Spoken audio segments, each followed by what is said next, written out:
Hello everyone, welcome back to my channel. তোমরা যারা 2025 সালে ওয়েস্ট বেঙ্গল বোর্ডে মাধ্যমিক পরীক্ষা দেবে তাদের জন্য আজ আমি ইতিহাসের কিছু গুরুত্বপূর্ণ প্রশ্ন আলোচনা করব। এটা কিন্তু শুধুমাত্র ওয়েস্ট বেঙ্গল বোর্ডের স্টুডেন্টদের জন্য যারা 2025 সালে তোমরা মাধ্যমিক পরীক্ষা দেবে। চ্যাপ্টার ওয়াইজ কোয়েশ্চেনগুলো আমি আলোচনা করছি। আশা করছি এই কোয়েশ্চেনগুলো ভালো করে পড়লে তোমরা পরীক্ষায় যথেষ্ট ভালো নম্বর পেতে পারবে। ফার্স্ট চ্যাপ্টার, আমাদের ফার্স্ট চ্যাপ্টারের নাম হচ্ছে ইতিহাসের ধারণা। এই চ্যাপ্টার থেকে কয়েকটি প্রশ্ন বলছি। নাম্বার 1, নতুন সামাজিক ইতিহাস চর্চার বৈশিষ্ট্য এবং গুরুত্ব আলোচনা করো। নাম্বার 2, আধুনিক ভারতের নারী ইতিহাস চর্চার গুরুত্ব আলোচনা করো। নাম্বার 3, জীবন স্মৃতি বা জীবনের ঝরাপাতা এর ওপর একটি সংক্ষিপ্ত টিকা লেখো। বা প্রশ্নটা এভাবেও আসতে পারে, আধুনিক ভারতের ইতিহাসের উপাদান হিসেবে আত্মজীবনীমূলক রচনার গুরুত্ব বিশ্লেষণ করো। নেক্সট, ইতিহাসের তথ্য সংগ্রহে ইন্টারনেট ব্যবহারের সুবিধা ও অসুবিধাগুলি আলোচনা করো।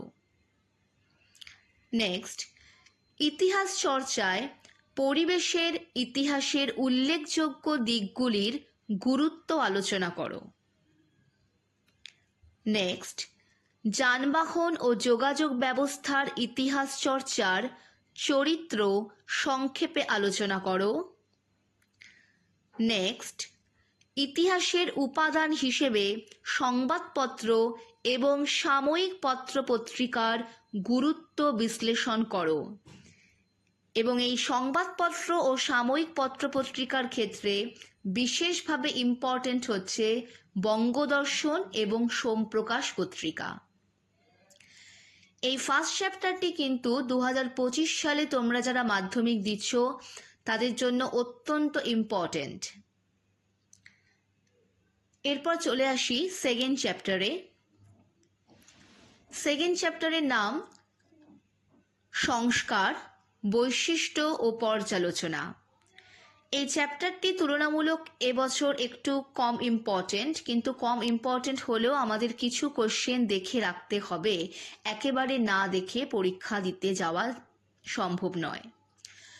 তো সেকেন্ড চ্যাপ্টার থেকে আমি 4টি কোশ্চেন তোমাদের বলছি। নাম্বার 1, নীলদর্পণ নাটক থেকে নীলকরদের অত্যাচারের বর্ণনা দাও। নাম্বার 2, টিকা লেখো। কিসের ওপর? উডের ডেসপ্যাচ, এর ওপর একটি টিকা লেখো। আরেকটি হচ্ছে প্রাচ্য এবং পাশ্চাত্য দ্বন্দ্বের ওপর একটি সংক্ষিপ্ত টিকা লেখো। নেক্সট, ঊনবিংশ শতকের বাংলায় নব্যবঙ্গ আন্দোলনের অবদান বিশ্লেষণ করো। নেক্সট, হুতম প্যাঁচার নকশা গ্রন্থ থেকে সমকালীন বাংলার সামাজিক চিত্র পর্যালোচনা করো। এ কটি কোশ্চেন সেকেন্ড চ্যাপ্টার থেকে পড়লে হয়ে যাবে। নেক্সট থার্ড চ্যাপ্টার কিন্তু 2025 সালের জন্য ভেরি ভেরি ইম্পর্টেন্ট। আমাদের তৃতীয় চ্যাপ্টারের নাম প্রতিরোধ ও বিদ্রোহ, বৈশিষ্ট্য ও বিশ্লেষণ। এটি আমাদের চ্যাপ্টারের নাম। এখান থেকে কি কি কোশ্চেন আমরা দেখব? নাম্বার 1, ঔপনিবেশিক অরণ্য আইন উপজাতি বিদ্রোহের জন্য কতখানি দায়ী ছিল? Very very important. নেক্সট, নীল বিদ্রোহের কারণ ও ফলাফল আলোচনা করো। নেক্সট, টিকা লেখো সন্ন্যাসী বা ফকির বিদ্রোহ। নেক্সট, চুয়ার বিদ্রোহের কারণ, বৈশিষ্ট্য এবং ফলাফল আলোচনা করো। নেক্সট, টিকা লেখোর মধ্যে আরও বেশ কিছু টিকা তোমাদের ইম্পর্টেন্ট। ফরাজি আন্দোলন টিকা, সাঁওতাল বিদ্রোহ টিকা, আর এর আগে তো বললাম সন্ন্যাসী বা ফকির বিদ্রোহ। নেক্সট চলে এসো চতুর্থ অধ্যায় বা ফোর্থ চ্যাপ্টারে। এই চ্যাপ্টারটি এই বছর তুলনামূলকভাবে কম গুরুত্বপূর্ণ হলেও কয়েকটি কোশ্চেন আমাদের দেখে রাখতেই হবে। নাম্বার 1, আচ্ছা আগে চ্যাপ্টারের নামটি বলি। চ্যাপ্টারের নাম হচ্ছে সঙ্ঘবদ্ধতার গোড়ার কথা, বৈশিষ্ট্য ও বিশ্লেষণ। এটি হচ্ছে আমাদের চতুর্থ অধ্যায়ের নাম। এখান থেকে 4টি কোশ্চেন আমি সিলেক্ট করেছি। নাম্বার 1, ঊনবিংশ শতকের সভা সমিতির যুগের বৈশিষ্ট্য আলোচনা করো। নাম্বার 2, মহারানীর ঘোষণাপত্রের ঐতিহাসিক তাৎপর্য আলোচনা করো।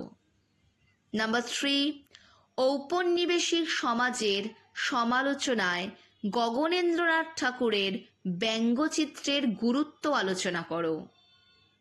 নাম্বার 4, আনন্দমঠ উপন্যাসটি কিভাবে ভারতের জাতীয়তাবাদী চেতনা বিস্তারে সাহায্য করেছিল তা সংক্ষেপে আলোচনা করো।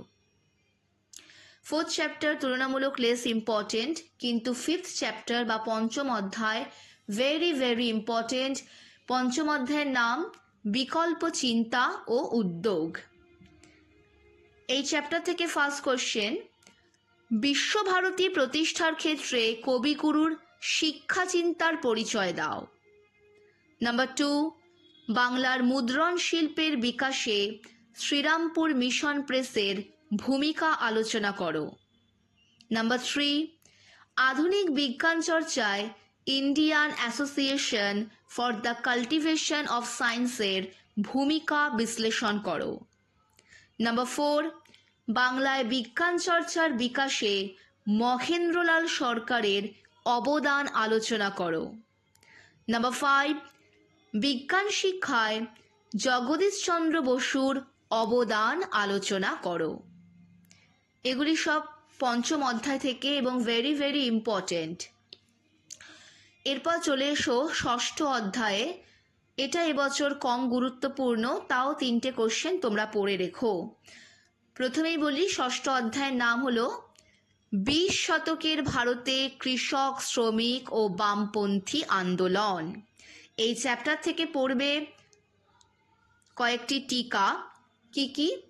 তাম্রলিপ্ত জাতীয় সরকার, মীরার ষড়যন্ত্র মামলা এবং সর্বভারতীয় কিষাণ সভা, এগুলি টিকা হিসেবে আসতে পারে। নেক্সট, আইন অমান্য আন্দোলনে কৃষক শ্রেণীর ভূমিকা আলোচনা করো। এবং নেক্সট, অহিংস অসহযোগ আন্দোলনের সময় ভারতে কৃষক আন্দোলনের সংক্ষিপ্ত বিবরণ দাও।